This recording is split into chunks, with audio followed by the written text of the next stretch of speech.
자, 미제 살인사건이라는 제목으로 출애굽기 20장 13절 말씀을 통해서 함께 말씀 나누도록 하겠습니다. 지난주는 부활주일이어서 부활주일과 관련된 내용을 가지고 여러분과 함께 말씀 살펴봤고요. 그 전주부터 쭉 해서 지금 10계명 가지고 여러분과 함께 말씀을 보고 있습니다. 1계명부터 5계명까지 봤었고요. 오늘은 6계명입니다. 자, 5계명이 뭐였죠? 내 부모를 공경하라. 자, 그럼 1계명은 뭐였어요? 1계명. 너는 나 외에 다른 신들을 내게 두지 말라. 자, 2계명은요? 너를 위하여 새긴 우상을 만들지 말라. 무슨 소리죠? 좋아요. 설마 지금 뭐 들리죠? 예수로 누가 하고 있어요 지금? 네, 잘 잡아주세요. 자, 3계명은 뭐였죠? 여호와 이름을 망령되이 부르지 말라. 자, 그리고요 4계명은요 안식일을 기억하여 거룩히 지켜라. 하나님은 이 안식일 가운데에 우리와 사귀고 싶어서, 우리를 만나고 싶어서, 우리 가운데에 하나님께서 놀라우신 은혜로 함께하고 싶어서 안식일을 지키라고 말씀하셨다고 했죠. 그리고 5계명은 내 부모를 공경하라 라고 우리가 말씀을 받고, 이제 6계명입니다. 자, 목사님이 그래서 지난주에 부모를 공경하라를 통해서 잠깐 전체 10계명의 구조에 대해서 말씀을 드렸었어요. 1계명부터 4계명까지는 하나님과 우리의 관계, 수직적 관계, 하나님과 우리의 관계를 이야기하고 있다면 5계명부터 10계명까지는 수평적, 우리와 이웃과의 관계를 나타내준다. 그 관계에서 중요한 것은 내 부모를 공경하라. 5계명은 하나님과 우리의 관계와 이웃과 우리와의 관계에 중요한 키워드가 된다 라고 말씀드렸어요. 자, 이제 6계명부터 10계명까지는 어떻게 보면 수평적 그런 관계에서 매우 중요한 의미를 가지고 있습니다. 특별히 여러분 좀 기억했으면 좋을 것 같아요. 6, 7, 8 이 세 가지의 계명은요 인간과의 관계에서 직접적인 영향이 있는 내용을 담고 있습니다. 그러니까 직접적 어떤 그 사람들과의 어떤 관계에서 직접적인 영향을 주는, 그리고 9에서 10계명은 간접적 영향이라고 보시면 될 것 같아요. 그래서 오늘은 인간관계에서 직접적으로 영향을 주는 첫 번째 계명, 바로 살인하지 말라라는 계명입니다. 자, 여러분, 살인하지 말라. 딱 말씀을 보니까 나와 별로 상관이 없다라고 혹시 생각되시는 친구들이 있는지 모르겠습니다. 나는 살인도 안 하고 개미 한 마리 죽이는 것조차도 나는 참 마음이 힘든데 나에게는 오늘 이 말씀은 참 편안한 말씀이다라고 혹시 생각될 수 있는 친구들이 있는지 모르겠습니다. 그런데 오늘 이 살인하지 말라는요, 말씀을 통해서 목사님이 준비하면서 참 불편한 진실 앞에, 진실이라는 거 앞에 참 마음이 불편했던 부분들이 많이 있었습니다. 그리고 이 살인에 대한 내용 앞에 자유로울 수 없겠다라는 마음을 또한 갖게 되었습니다. 자, 우리가 보통 살인하면 이런 생각을 할 거예요. 살인합니다. 살인에 대한 정의가 뭐죠? 어떤 물리적 힘을 통해서 누군가의 생명을 해하는 것을 우리는 보통 살인이라고 정의를 내릴 수 있습니다. 그래서 우리가 살인에 대해서 내가 별로 이렇게 확 와닿지 않는 것은 나는 누군가에게 물리적 힘을 통해서 생명을 해한 적이 없기 때문에 나와 상관없다라고 생각될 수 있다는 것이죠. 그런데 성경을 보면 성경의 기준에 의해서 살인이라는 이 단어를 보면 성경에서는 어떤 물리적 힘을 통해서 누군가의 생명을 해하는 것만 살인이 아니라 더 포괄적으로 살인에 대한 정의를 우리에게 내려주고 있다는 것이죠. 자, 신명기 22장 8절 말씀에 보면 22장 8절 말씀에 보면 이렇게 말씀하세요. 내가 새 집을 지을 때에 지붕에 난간을 만들어 사람이 떨어지지 않게 하라. 그 피가 내 집에 돌아갈까 하노라 라고 말씀하고 있습니다. 이 말은 뭐냐면 어떤 사람이 집을 지을 때 그 집에 난간을 꼭 지으라는 거예요. 왜요? 난간을 안 지어서 누군가가 거기에서 실수로 떨어져서 죽으면 그 피를 반드시 그 집을 만들었다는 사람이 받게 된다는 거예요. 갖게 된다는 거죠. 그러니까 다시 말해서 어떤 물리적 힘을 가하지 않아도 어떤 거에 대한 책임을 다하지 않는 행위조차도 살인에 속한다라고 성경은 얘기하고 있습니다. 대표적으로 우리가 살아가는 삶 가운데 이런 것들이 있을 것 같아요. 친구들, 학교에서 생활들 또 친구들 관계 속에서 보면 이런 거 있죠. 폭력, 왕따를 목격했는데 침묵하는 거. 분명 저 친구가 저 친구를 괴롭히고 있는데 나는 그 사실을 알고 있는데도 불구하고 그것이 나에게 해가 될까봐, 그리고 그것이 나와 지금 직접적 상관이 없다고 생각해서 침묵하는 행위. 내가 직접 해를 가하지 않았지만 이런 침묵하는 것조차도 바로 우리가 오늘 말씀해 봤던 것처럼 살인이 될 수 있다는 거예요. 여러분, 우리 주변에 얼마나 많이 있어요. 우리가 학교 생활하면서 친구들 사이에서 얼마나 이런 일들이 많이 있어요. 그렇다면 우리도 오늘 이 말씀 앞에 적용이 된다는 거예요. 침묵하는 것, 폭력과 왕따와 이런 침묵하는 행위가 여러분 살인이 될 수 있어요. 물론 침묵뿐만 아니라 누군가에게 실질적 나는 죽일 마음이 없지만 나는 장난으로 생각해서 친구를 뭐 때리거나 괴롭히는 행위, 여러분 이건 살인이 아닐까요? 자, 영상 준비됐죠? 실질적으로 그 한 학교 폭력과 관련된 한 영상을 가지고 신동엽 씨가 나오는 이 고수열전이라는 프로그램이 있는데 여기서 이제 이 내용을 다뤘던 내용이 있어요. 우리 잠깐 한번 보도록 하겠습니다. 자, 이 내용에서 봤던 것처럼, 자, 학교 폭력이 우리가 지금 일상 가운데에 목사님이 이 설교를 준비하면서 조사를 해보니까 여러분이 지금 학교 다니고 있는 것의 이 내용들은 사실은 새로운 내용이 아닐 거라 생각해요. 내가 지금 있는 학교와 내가 지금 살아가는 삶 가운데에 이런 일들이 비일비재히 일어나고 있고 우리는 이 일들 앞에 침묵하고 있고 때로는 그것에 내가 가해자가 되고 있거나 또 때로는 내가 피해자의 입장에서 우리는 살아가고 있다는 것이죠. 근데 오늘 방금 이 영상에 보면 이런 내용들이 있어요. 이분이 이제 했던 이 행동들을 보면서 이렇게 하죠. 실질적 폭행을 행사한 친구들은 몇 명이라고요? 2명이고요. 가만히 보고 있는 사람도 2명이라는 거예요. 보고 있는 사람, 침묵하고 여기서 말하지 않고 그것에 대해서 자기는 직접 해는 가하지 않았지만 그 자리에서 그것을 그냥 보고만 있었던 이런 친구들조차도 여러분 성경적 관점을 보면 살인에 속한다는 거죠. 근데 오늘 방금 이 영상에 보면은 충격적인 이런 얘기를 하죠. 뭐를 얘기하죠? 폭력은 뭐가 된다고요? 중독이 된다는 거예요. 여러분 이게 무서운 거예요.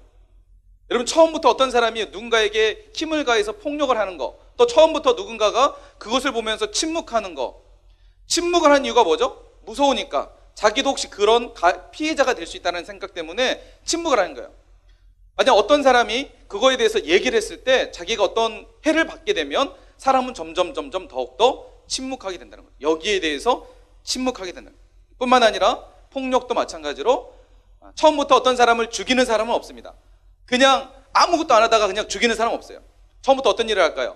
한 번, 두 번 사람을 해하기 시작합니다. 때리기 시작합니다. 그리고 사람에게 물리적 힘을 통해서 뭔가 힘을 드러내게 됩니다. 그러다가 점차 자신의 어떤 생각과 또 자신의 마음조차가 이거에 대해서 이제 어떤 뭐랄까요, 좀 무감각해지는 상황이 돼서 죽이는 것까지 이르게 된다는 거죠. 그래서 폭력은 중독이 된다는 거예요. 여러분 우리가 이거에 대해서 심각하게 생각해 봐야 돼요. 나는 사람을 직접적으로 생명을 가하는 살인하는 행위는 하지 않았지만 우리는 지금도 수없이 학교 생활과 친구들과의 관계 속에서 살인에 준하는 성경적 관점에서 살인에 해당되는 행동들을 우리는 수없이 지금 하고 있다는 사실입니다. 목사님도 준비하면서 충격적인 사실을 봤어요. 2017년 이야기이긴 하지만 물론 지금 최근에도 이런 일들이 너무 많이 있어요. 그런데 2017년에 인천 중학생 그 사건이죠. 4명의 친구들도 아니죠. 4명의 같은 또래 아이들이 자기 반에 있는 한 아이가 약간 그 친구는 다문화 가정의 아이였던 것 같아요. 엄마가 러시아 분이었고, 근데 이 아이가 자기 친구의 아버지를 비하했다라고 어떻게 하죠? 아파트 옥상으로 데리고 올라가잖아요. 그래서 엄청나게 이제 폭력을 하게 되고 이 아이가 폭력에 견디다 못해 도망가다가 아파트 옥상에서 이제 떨어지게 돼서 결국 사망하게 되는 이 사건. 여러분 남 얘기가 아니라요, 여러분 또래 중학교에 다니는 친구들의 이야기예요. 친구들의 이야기. 아빠를 비하했다는 그 이유 하나만으로 집단으로 그 친구를 데리고 올라가서 집단으로 폭행하고 그것을 못 이겨서 결국 아파트에서 떨어져서 숨지게 됩니다. 더 충격적이었던 것은 이 4명의 아이들이 이제 그 자리에서 바로 경찰에 잡히게 됩니다. 그리고 경찰 조사를 받고 이제 나오는데 그 엄마가 이제 그 아이들 나오는 것을 보면서 통곡을 하게 되죠. 왜 그랬죠? 그 마지막 거기 아이 중 한 명이 패딩 점퍼를 입고 있는데 그 패딩 점퍼가 누구 거예요? 숨진 자신의 아들 거였거든요. 그걸 입고 다니는 거예요. 여러분, 우리 주변에 이런 일들 없나요? 더 먼 세상에 대한 이야기인가요? 여러분, 이 폭력이라는 것은 이렇게 중독성이 있어서 사람이 얼마나 악해질 수 있느냐, 한 실험을 하게 됩니다. 외국에서 한 실험을 했는데 사람이 얼마나 악해질 수 있느냐라는 실험을 했대요. 그 실험에 어떤 얘기냐면 자기랑 이제 그 한 실험자가 이제 실험을 가장해서 이제 하는 거예요. 한 실험자가 그 실험실 안에 있고 피실험자는 밖에서 있는 거예요. 그리고 연구하는 그 교수가 이렇게 이제 이야기를 합니다. 저 안에 있는 사람에게 문제를 냈을 때 문제를 틀리면 당신이 저 사람이 좀 정신을 집중할 수 있도록 전기 볼트를 전기 어떤 약간 그 찔 하는 거 있잖아요. 그것을 한 번씩 누르면 된다고 얘기합니다. 틀릴 때만 한 번씩 누르라 그러는 거예요.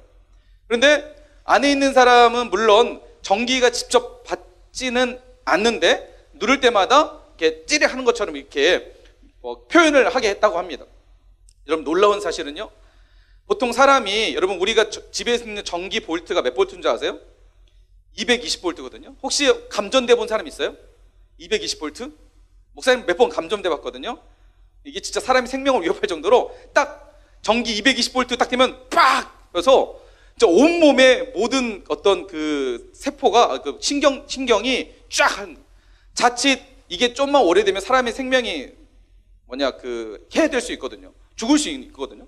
그런데 사람이 얼마나 악하냐면 그 실험 가운데에 최대로 올린 대부분의 60% 이상 사람들이 450볼트까지 거기를 전기 자극을 올렸다고 합니다. 그러니까 여러분, 이게 사람이에요. 처음에는 어떻게 220볼트 어떻게, 이게 아니라 처음에 15볼트부터 시작해가지고 점점 이 사람이 틀리니까 난 저 사람을 위해서 점점 자극을 높이기 시작하는데 그 자극이 450볼트까지 높이게 됐다는 거예요. 그럼 폭력이라는 것도요, 동일하게 이렇다는 거예요. 여러분, 우리 주변에 이런 일들이 너무 많이 있어요. 그런데 여러분, 학교 폭력 하는 친구들에 대한 내용들을 이제 그 조사를 했다고 합니다. 조사를 봤는데 왜 학교 폭력을 하냐, 너는 왜 폭력을 행사하냐, 학교에서 친구들 왜 이렇게 괴롭히냐 라는 질문에 많은 사람들이 이렇게 26.2%가 먼저 괴롭혀서, 저 친구가 먼저 시비를 걸어서 라고 얘기를 했다는 거예요. 아까쯤에 인천 그 중학교 애들처럼 저 친구가 우리 아빠에 대해서 비하했기 때문에 내가 이거 하는 것은 당연한 거라고 생각해서 먼저 괴롭혔기 때문에 내가 이거 하는 겁니다. 저 친구도 나를 물리적은 아니지만 나의 기분을 상하게 하고 나를 좀 했다라고 해서 그 폭력을 행사하는 거. 두 번째로 20.5%가, 여러분, 이게 좀 충격적이에요. 20.5%는 뭐예요? 장난으로 했다는 거예요. 장난으로. 나는 장난으로 그냥 그 친구를 때린 거예요. 나는 장난으로 그냥 그 친구를 이렇게 장난 행동한 거예요. 그런데 여러분, 그것을 받는 대상자는 그것을 장난으로 받아들일까요? 나는 장난이지만 누군가에게는 그것은 생명을 위협하는 행위가 된다는 거예요. 장난으로. 우리 주변에 얼마나 많이 있어요. 가끔씩 친구들이 장난으로 나를 이렇게 건드릴 때 내 기분이 완전히 상할 때 있죠. 그런 입장에서 있던 내가 어느 순간에는 또 가해자가 되어서 나는 장난으로 친구를 그냥 대하는 거. 이것도 여러분, 우리가 살인에 해당된다는 내용입니다. 13.9%는 마음에 안 들어서. 이게 뭐예요? 마음에 안 들어서 그냥 때리는 거래요. 마음에 안 들어서 그냥 폭력을 행사한다고 얘기하고 있어요. 특별히, 그리고 10.6%는 특별한 이유가 없대요. 그냥 이유가 없이 그냥 괴롭히고 싶어서, 그냥 때리고 싶어서 한다는 거예요. 여러분, 이게 지금 우리가 살아가는 청소년 여러분의 또래의 친구들의 이야기고 혹시 지금 내 이야기일 수도 있다는 거예요. 혹시 나는 누군가에게 그냥 이유 없이 폭력을 행사하거나 이유 없이 괴롭히고 있거나 또 심지어는 이유 없이 나는 폭력을 지금 받고 있고 그냥 친구들의 집단으로부터 나는 따돌림을 받고 있다. 혹시 이런 친구들이 있다면 오늘 말씀을 통해서 우리가 하나님 안에서 우리가 어떻게 이 부분에 대해서 생각하고 극복하고 또 해결해야 될지 깊이 생각해 볼 수 있는 시간들이 됐으면 좋겠습니다. 목사님도 얘기했죠. 중학교 2학년 때 친구들로부터 왕 따돌림을 당했다고. 그때는 왕따라는 개념이 없었기 때문에 그 따돌림이라는 것은 몰랐어요. 그런데 지금 돌아보니까 그게 따돌림했다는 것을 목사님이 알게 되었고, 중학교 2학년 때에서 3학년 올라갈 때 예수님을 만나면서 좀 삶이 많이 변화가 되기도 했고, 그 친구들과 떨어지면서 자연스럽게 그런 어떤 학교에 대한 괴롭힘들은, 친구들로부터 괴롭힘은 많이 줄어들었지만 참 어려웠던 시절이 있었어요. 지금도 중학교 2학년 때 그 따돌림을 기억하고 있는 것처럼. 근데 여러분 한번 기억해 보세요. 목사님을 따돌렸고 괴롭혔던 친구들은 중학교 2학년 때 목사님을 괴롭히고 따돌렸다는 거에 대해서 기억할까요? 못할까요? 여러분, 가해자는 있지만 피해자는 평생 잊지 못한다는 거예요. 나는 장난삼아 한 친구를 때렸지만, 그래서 나는 오늘이 지나면 그 장난삼아 했던 내용들을 잊어버릴지 모르겠지만 그것을 맞았던 친구는 평생 잊지 못하는 거예요. 최근에 우리 사이에서 막 미투 얘기 많았었죠. 그죠? 미투, 비투 얘기 많았잖아요. 그러다가 최근에 나온 게 뭐죠? 유명 연예인들에게 어떤 댓글이 달렸는데, 내가 알고 있는 이 사람은 학교에서 일진이었다. 나 이 친구에게 괴롭힘을 당했었다. 이것 때문에 결국 그 팀에서 하차하게 되고 탈퇴하게 되고 이런 일도 벌어져요. 지금은 내가 그냥 친구들 또래에서 그냥 다 같이 하고 있으니까 나는 그냥 재미 삼아서 장난 삼아서 하지만 언젠가 그것이 다시 나에게로 돌아온다는 사실이에요. 그리고 중요한 것은 나는 장난 삼아 했지만 그 친구는 평생 그것을 잊지 못한다는 사실을 여러분 기억해야 돼요. 이미 지난 일, 어차피 묻혀버릴 일로 간주하며 실수라고 말하는 수많은 가해자들에게 묻는다. 당신은 살인했다고 생각하지 않나? 나는 장난이라고 하지만 여러분, 그건 장난이 아니라 살인이라는 것입니다. 혹시 오늘도 지금 수없이 우리는 살인에 가담하고 있지 않는지 한번 돌아봤으면 좋겠습니다. 최근에 작년이죠? 우리에게 충격을 줬던 연예인 자살 사건이 있었죠? 어떤 사람이죠? 설리, 그죠? 왜 자살했죠? 뭐 때문에요? 뭐에 시달려서요? 악플에 시달려서. 이 악플을 다는 사람, 이 사람이 죽을 거라고 생각했을까요? 그냥 자기의 감정, 그리고 자기의 기분, 그리고 정확한 정보도 아닌 가짜 정보에 자기 생각을 빼앗겨서 그냥 막 악플 타는 거예요. 나 너무 기분 나빠. 안 좋아. 막 기분 나는 거예요. 여러분, 이것은 살인이 아닐까요? 나는 실질적으로 물리적 힘을 통해서 누군가를 죽이진 않았지만 이렇게 하는 행동 하나하나가 살인에 해당하다고 생각하진 않나요? 내 감정을 표현할 뿐. 요즘 SNS, 소셜미디어 네트워크라고 해서, 그죠? 서로 간에 어떤 소통하는 장이지만 이게 긍정적일 때는 소통이지만 부정적일 때는 뭐예요? 한 사람을 죽일 수 있는 엄청난 무기가 될 수 있다는 거예요. 이런 악플에 시달리는 수많은 사람들이 있어요. 연예인만이 아니라 여러분 또래에서 너무 많이 있잖아요. 친구들과 카톡하면서 그룹 카톡 만들어 놓고 한 친구 그냥 무시하면서 막 써버리는 것들. 나 기분 나쁘다고 그냥 막 질러버리는 것들. 여러분, 이런 하나하나가 상대방의 받을 상처와 상대방의 받을 데미지는 전혀 생각하지 않는 이런 행위 하나하나가 여러분 살인이라는 것입니다. 여러분, 방금 목사님 말한 것처럼 정말 충격적이고 정말 심각한 문제는 바로 이거예요. 이렇게 온라인으로 폭력을 가해하는 사람들의 대부분 뭐예요? 자, 중학생은 39.9%, 40% 정도, 10명 중 4명은 뭐라고 생각하냐면 잘못했다라고 생각하지 않는다라는 게 문제예요. 내가 이렇게 악플 달고 친구를 비하하면서 막 뭐라고 하는 이런 행위 자체가 그게 무슨 문제예요? 그냥 내 생각을 표현했을 뿐이에요. 저는 저 친구에게 해야 할 생각 없었고 그냥 내 생각을 얘기했을 뿐이에요 라고 잘못에 대해서 생각하지 않고 있다는 거죠. 여러분 기억하세요?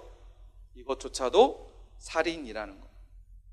한 사람의 생명을 지금 여러분은 살인하고 있다는 거 꼭 기억하시길 축원합니다. 그런가 하면 성경에서 이것만 살인이라고 할까요? 누군가에게 물리적 힘을 가하지 않지만 그것을 방조하거나 침묵하거나 심지어는 누군가에게 폭력을 행사하는 것만, 죽이진 않았지만 장난으로 했던 행동 하나하나, 그냥 했던 하나하나만 살인이라고 하지 않습니다. 누군가에게 상대방에게 했던 행동만 살인이라고 보지 않습니다. 어떤 것도 살인일까요? 자신에 대해서도 살인 행위를 성경은 이야기하고 있습니다. 특별히 나에게 하는 행위가 뭘까요? 바로 자해예요. 목사님이 충격적인 사실들을 준비하면서 또 요즘 청소년들 안에서 보면서 정말 충격적인 내용들을 보게 되었어요. 청소년 사이에서요, 청소년 친구들 여러분 혹시 이 자리에도 있는지 모르겠습니다. 10명 중 거의 60, 70% 친구들이 직간접적으로 자해를 했다라고 그렇게 경험했다라고 그렇게 조사해서 나오게 되었어요. 여기 있는 친구들 중에서 70%, 60, 70%는 직접적으로 칼이나 뭐 이런 것으로 자신의 몸을 해하는 친구들, 심지어는 간접적으로 어떤 자기의 머리를 뜯거나 그냥 입술을 깨물거나 뭔가 자기의 몸에, 신체적 몸에 자해를 하는, 물리적 힘을 가하게 되는 이런 부분들, 화가 난다고 뭐 어디 막 때려 이렇게 막 자기 몸을 막 해서 하는 행동들. 여러분 왜 이게 죄일까요? 왜 내 몸한테 하는데 이게 무슨 죄예요? 무슨 이게 살인이에요? 라고 왜 얘기하는 것일까요? 성경에서 사람은 어떤 존재이냐면 하나님의 형상을 받은 존재입니다. 하나님의 형상된 존재예요. 내 몸이지만 사실 내 몸이 이기 전에 하나님께서 나에게 주신 몸이라는 거예요. 하나님의 허락하신 몸이라는 거예요. 이 몸을 내 스스로 해한다. 이건 하나님 앞에 살인하는 행위예요. 나에게 하는 행위이지만 사실 누구한테 하는 행위예요? 하나님께 도전하는 행위예요. 여러분 절대로 착각하면 안 됩니다. 나에게 하니까 괜찮고 다른 사람이 하면 안 돼. 이게 아니라 나조차에게 해야 하는 행동조차도 하나님 앞에 살인 행위라는 거예요. 그런데 왜 사람들은 왜 이렇게 많은 친구들이 자해를 할까? 자해를 하는 이유가 뭘까? 목사님 찾아봤어요? 이렇게 뭐 사람들이 얘기해요. 죽고 싶은 마음보다는, 그러니까 죽고 싶다는 생각보다는 내가 너무 미워. 그러니까 스스로 자기 자신 존재 자체를 밉다고 생각해서 자는 거예요. 다른 친구들에 비해서 나는 너무나 못하고 다른 친구들에 비해서 내가 너무 부족하고 이래서 자기 자신이 너무 미워서 자해를 한다는 거예요.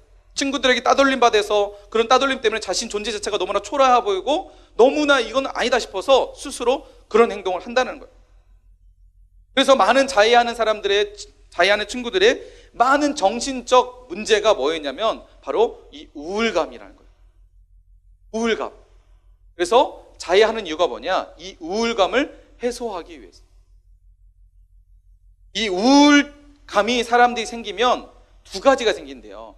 그 이인성과 그다음에 비현실성이 생긴대요. 무슨 말이냐면 사람이 우울증이나 우울감에 빠지면 어떻게 되냐면 이인증이라고 해서 자기가 그러니까 자기 존재에서 떨어져서 생각하게 되는 거예요.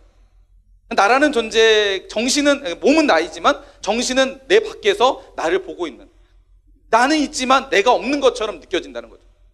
비현실감은 비슷한 내용이에요.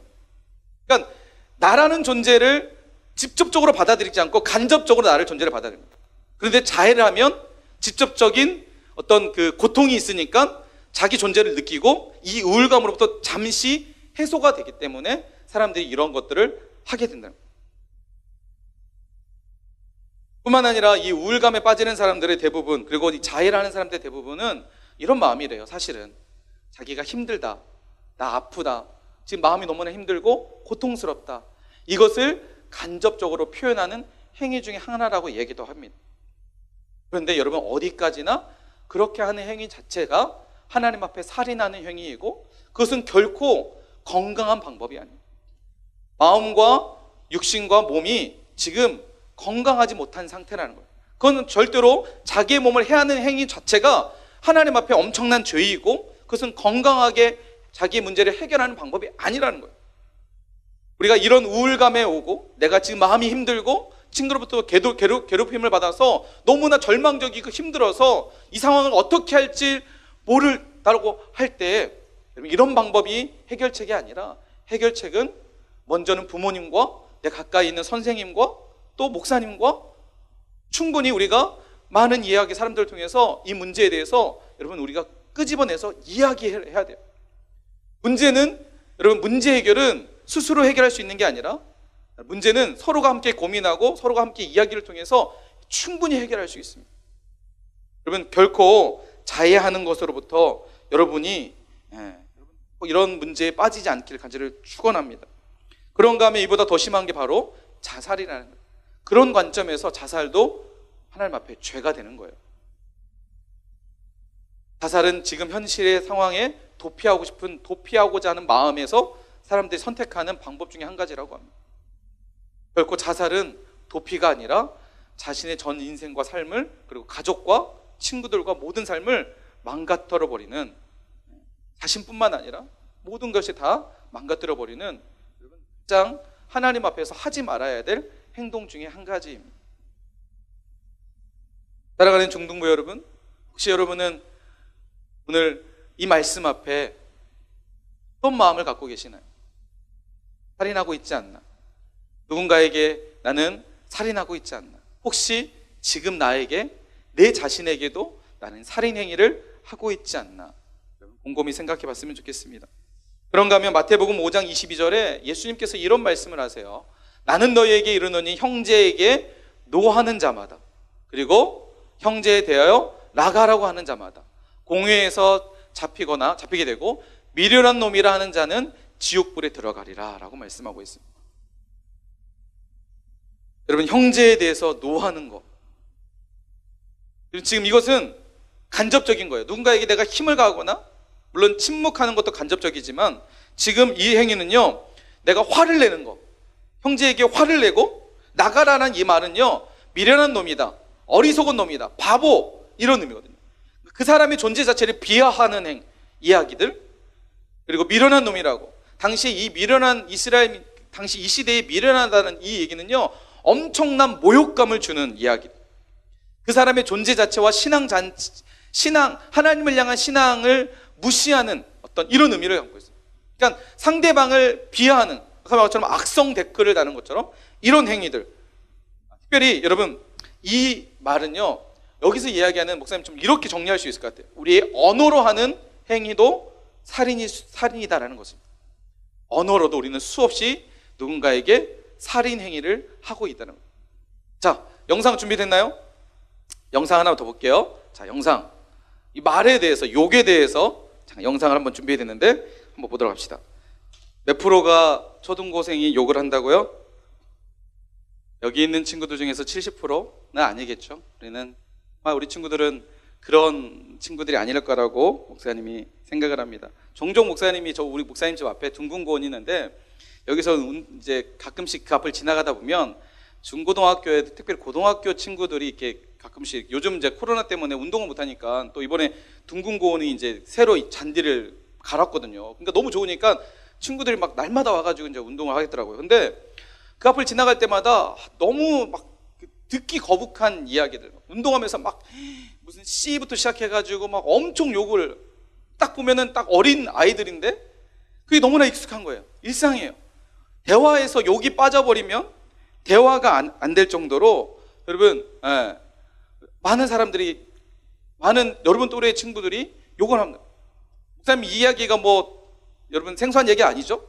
목사님도 학교 다닐 때 그랬고, 여러분도 학교 안에만 들어가면 친구들 안에서 욕으로 시작해서 욕으로 끝나는, 욕이 일상화되고 그 욕에 익숙해져 버리는, 나도 뭔가 말을 할 때 욕을 섞지 않으면 말이 안 되는, 70% 정도는 누구한테 한다는 거예요? 친구들하고. 그러니까 내 말의 10마디 중에 7마디는 욕이라는 거예요. 친구들 안에서. 그리고 욕으로 시작해서 욕으로 끝나는. 여러분, 이건 단순한 문제가 아니에요. 여러분, 욕이라는 건요, 상대방에게 엄청난 그런 살인행위이기도 하지만 자신에게도 뭐예요? 우리의 뇌에 대한 부분이죠. 얘기하잖아요. 욕을 할 때 사람들은 가장 먼저 어떻게 해요? 이 뇌에서 반응을 한다는 거예요. 그래서 아무리 좋은 말해도 아까쯤에 실험에서 욕이 확 튀어났을 때 그거밖에 생각나지 않는, 가장 먼저 생각나고 가장 먼저 말하게 되는, 우리의 뇌에서부터 이런 부정적, 그래서 쥐를 통해서 욕하는 어떤 침샘을 통해서 실험했을 때 금방 죽게 되는, 결국 우리의 뇌세포를 이런 욕이라는, 그리고 이런 부정적 요소로 채워가게 되는 요소들이 된다는 거죠. 여러분, 그래서요, 왜 이게 중요하냐면, 여러분, 살인 사건의 80%가 분노로부터 시작했는데, 말씀드린 것처럼 이런 어렸을 때부터 욕에 익숙해지고 폭력에 익숙해진 사람들이 어떻게 해요? 살인하게 된다는 거죠. 왜요? 뇌에서부터 이것이 이미 익숙해져 버리기 때문에. 살인사건의 80%가 분노에서 시작됩니다. 뇌 그리고 생각에서부터 시작된다는 거예요. 그래서 요한일서 3장 15절 말씀해 보니까 그 형제를 미워하는 자마다 살인하는 자다라고 말씀하고 있습니다. 내가 직접적 가하지 않고 물리적으로 가지 않고 하는 모든 행위를 넘어서 성경은 무엇이 살인이냐? 내 형제를 미워하는 그 행위 자체가 살인이다라고 말씀하고 있습니다. 왜 그럴까요? 여러분, 사람은요, 이 미워하는 마음이 결국은 어떻게 돼요? 생각을 지배하게 되고, 그 생각은 행동을 지배하게 되고, 그 행동은 결국 내가 하지 말아야 될 행동까지 하게 되는 요소가 되기 때문입니다.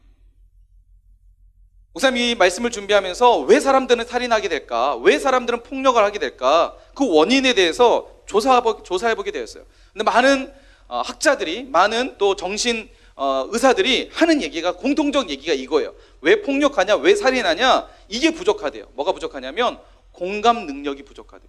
이 말은 무슨 말이냐면 어떤 공간을 얘기하는 공감이에요. 공감. 상대방을 생각하는 마음이에요. 상대방의 아픔과 고통을 생각하는 마음이 없다라는 거예요.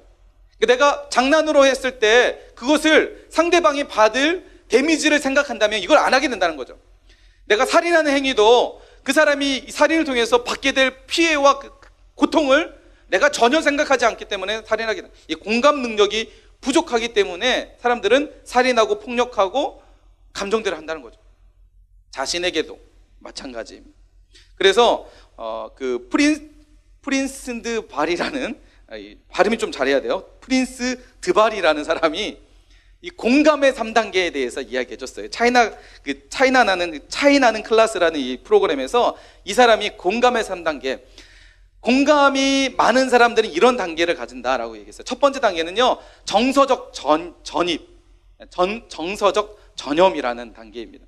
공감하는 사람들은 이런 단계가 있다는 거예요. 어떤 거예요? 정서적 전염은 뭐냐면, 이 사람이 넘어져서 아파요. 피가 흘리고 있어요. 그러면 어떤 마음이 들어야 되냐면, 아프겠다. 그 고통이 내 고통처럼 느껴져서 달려가서 그 사람을 일으켜주고 그 사람이 아픈 부분을 치료해 줄 수 있는 정서적 전염. 특별히 드라마나 뭐 영화나 보면 막 슬픈 장면이 있으면 막 눈물이 나고, 왜 그럴까요? 그 장면이 마치 내 장면처럼 난 것처럼 느껴지는, 이게 바로 공감하는 사람들이. 근데 막 여러분 안에 막 칼로 막 누구 죽이고 그러면서 막 희열을 느끼거나, 우와, 이야, 막 그 잔인해서 아우, 야, 막 이런 게 아니라 막 하는 사람들은 뭐예요? 이런 공감 능력이 없는 사람입니다. 공정심. 공정심은 뭐예요? 어떤 사람이 상심에 있거나 슬픔에 있을 때 찾아가서 위로해 줄 수 있는 거, 격려해 주고 어깨를 토닥여 줄 수 있는 이런 동정심이 있는 사람은 공감 능력. 그러니까 누군가가 아플 때, 누군가가 힘들어할 때, 친구가 왕따 당하고 있을 때 공감 능력 있는 사람은 어떻게 해요? 그거에 대해서 마음 아파하면서 혹시라도 나도 괴롭힘 당할까봐 염려되지만 다가가서 손을 잡아줄 수 있는 사람이 공감 능력이 있는 사람이라고. 마지막으로 역지사지라는, 상대방의 입장에서 나를 이해해보는 거, 상대방의 입장에서 생각하는 거, 상대방의 입장에서 이해해보려고 하는 거. 여러분, 우리 교회 안에도 또 우리가 여러분 학교 안에도 정말 이런 부분들이 많이 있을 거라 생각해요. 폭력, 그 다음에 왕따, 이게 일상이 되고 있는 우리 시대에 살아갈 때, 여러분, 내가 그런 가해자가 되지 않기를 간절히 소망합니다. 그리고 그것을 내가 지금 받고 있는 피해자라면 여러분 용기를 내서 선생님과 부모님과 목사님에게 꼭 여러분 얘기해 줬으면 좋겠습니다. 여러분, 충분히 해결할 수 있습니다. 충분히 그것을 극복할 수 있습니다. 혹시 자해로, 혹시 죽음에 대한 심각한 고민하고 있다는 친구들이 있다면, 여러분 그것은 보면 하나님 앞에 살인이라는 거 꼭 생각하고 그 문제 앞에 혼자 앓지 마시고 혼자 고민하지 마시고, 여러분 가급적이면 옆에 있는 친구들에게 얘기할 수도 있지만, 가급적이면 그것에 실질적 도움을 줄 수 있는 부모님이나 그리고 선생님이나 목사님을 통해서 이런 부분에서 꼭 여러분 얘기하기를 원합니다. 그래서 여러분, 목사님이 생각을 해봤어요. 이 공감 능력, 우리가 이런 살인 행위로부터 벗어날 수 있으려면 공감 능력이 많아야 되는데, 이 공감 능력 지수를 높이기 위한 실행 전략, 방법에 대해서 목사님이 고민하면서 이것을 한번 해보면 좋겠다는 생각을 가졌어요. 이건 어디 있는 게 아니라 목사님이 기도하면서 만들어낸 거예요. 자, 공감 지수를 높이기 위한 실천, 용감한 사과입니다. 있는 친구에게 이야기합시다. 용감한 사과하자. 용감한 사가 뭐예요? 공감 지수를 높이기 위해서는요, 친구가 내게 뭔가를 했을 때, 잘못했을 때 뭐 해주는 거예요? 용서해 주는 거예요. 용서해 주는 거예요. 그런 용서는요, 모든 것을 다 품을 수가 있어요. 용서해 주시길 바랍니다. 그리고 감사하는 거예요. 주신 거에, 너가 있는 거에 감사하는 거예요. 세 번째는 뭐예요? 사랑하는 거예요. 인간적으로 내가 참 저 친구를 사랑할 수 없지만 그리스도의 사랑으로는 품을 수 없는 사랑이 없다라고 생각합니다. 모든 것을 다 품을 수 있다고 생각합니다. 우리가 사람의 어떤 관점보다는 하나님의 마음으로 사랑할 수 있는, 그리고 네 번째는 사과하는 거예요. 내가 잘못했다는 것을 인정하는 거예요. 부모님께나 친구들에게 혹시 내가 잘못한 부분이 있으면 용감하게 다가가서 사과하는 거예요. 내가 그때는 미안했어. 내가 그때는 너에게 장난으로 했다고 하지만 너희가 마음이 아프고 상처받았을 거라고 생각해서 내가 잘못했어. 미안해. 라고 사과하는 겁니다. 여러분, 이런 네 가지의 삶을 내가 실천하며 살아가면 내 안에 공감 지수가 높아지고 이런 하나님 앞에 해서는 안 될 살인 행위로부터 나를 지킬 수 있게 된다는 것입니다. 말씀을 정리하겠습니다. 하나님께서 오늘 말씀을 통해서 살인하지 말라고 말씀하셨습니다. 왜 살인하지 말라고 했을까요? 첫 번째는요, 살인을 통해 살인하게 되면 공동체가 무너집니다. 공동체가 깨져요. 가정이 깨지고요, 그 친구의 삶 자체가 깨지고요, 살인한 당사자뿐만 아니라 살인을 받은 모든 사람들이 다 깨지는 거예요. 그래서 살인은 나와 이웃에게 씻을 수 없는 행위이며 내 마음을 뭐 만드는 행위일까요? 지역 만드는 거예요. 살인은 어디서부터 시작된다고요? 마음에서부터 시작해요. 친구를 미워하는 그 마음에서부터 살인이 시작이 되는 거예요. 하나님은 오늘 우리에게 살인하지 말라고 말씀하시는 이유가 나는 너의 마음이 지옥되기 원하지 않는다. 나는 너의 삶이 지옥되는 것을 원하지 않아. 나는 너의 가정이 지옥되는 것을 원하지 않아. 목사님 설명했던 것처럼 살인은 물리적 힘을 통해서 누군가의 생명을 가하는 것만 살인이 아니라 내 말 한마디, 내 행동 하나, 그리고 내 침묵하는 그 침묵, 내 역할을 다하지 않는 그리스도인으로서 내 역할을 다하지 않는 그 하나, 이 모든 것이 다 살인에 속한다는 거죠. 결국 그것은 당사자와 내 삶을 파괴시키는 여러분 행위가 된다는 것입니다. 그래서 하나님은 살인하지 말라를 통해서 오늘 우리에게 주시는 메시지가 있습니다. 우리의 마음에 주시는 메시지예요. 또 그리스도 예수의 마음을 품어야 된다라고 말씀하고 있습니다. 사랑하는 우리 중등부 여러분, 목사님 말씀을 준비하면서 참 많이 안타깝기도 하고 많이 걱정되기도 하고 염려되는 부분도 너무 많이 있었어요. 혹시 우리 친구들 중에서는 지금 학교 폭력으로 인해서 힘들어하는 친구는 없을까? 혹시 스스로 자해하면서 자신의 몸을 비관하면서 살아가고 있는 친구들은 없을까? 혹시 죽음이라는 거 앞에 혼자 끙끙 앓면서 하고 있는 친구들 있지 않을까? 침묵하면서 친구의 괴롭힘 앞에 침묵하면서 마음에는 불편하지만 그것이 아닌 것처럼 혹시 그렇게 살아가고 있지 않은가? 학교 폭력을 당하는 친구들의 영상들을 목사님 찾으면서 보니까 너무나 안타깝더라고요. 얼마나 힘들까? 얼마나 고통스럽까? 손을 내밀 데가 없어서 만약에 누군가에게 얘기했다가 그 얘기가 다시 신고했다고, 학교에 신고했다고 다시 돌아오는 또 다른 재폭력에 시달리는 그런 친구들 보면서 어떻게 이 친구들이 힘들어서 살아갈까? 그런 안타까운 마음들이 많이 있었어요. 그러나 여러분 포기하지 않기 원합니다. 혹시 그런 피해자가 되고 있다면 언제든지 여러분 얘기해야만 풀 수 있습니다. 누군가에게 나의 고통과 아픔을 말해야만 풀 수 있습니다. 결코 말하지 않으면 여러분 그 문제는 더욱더 심각해지고 더 고통스럽고 지금 지나가겠지, 이때는 지나가겠지 하지만 목사님처럼 평생 그 기억 속에서 트라우마 속에서 살아가게 되는 거예요.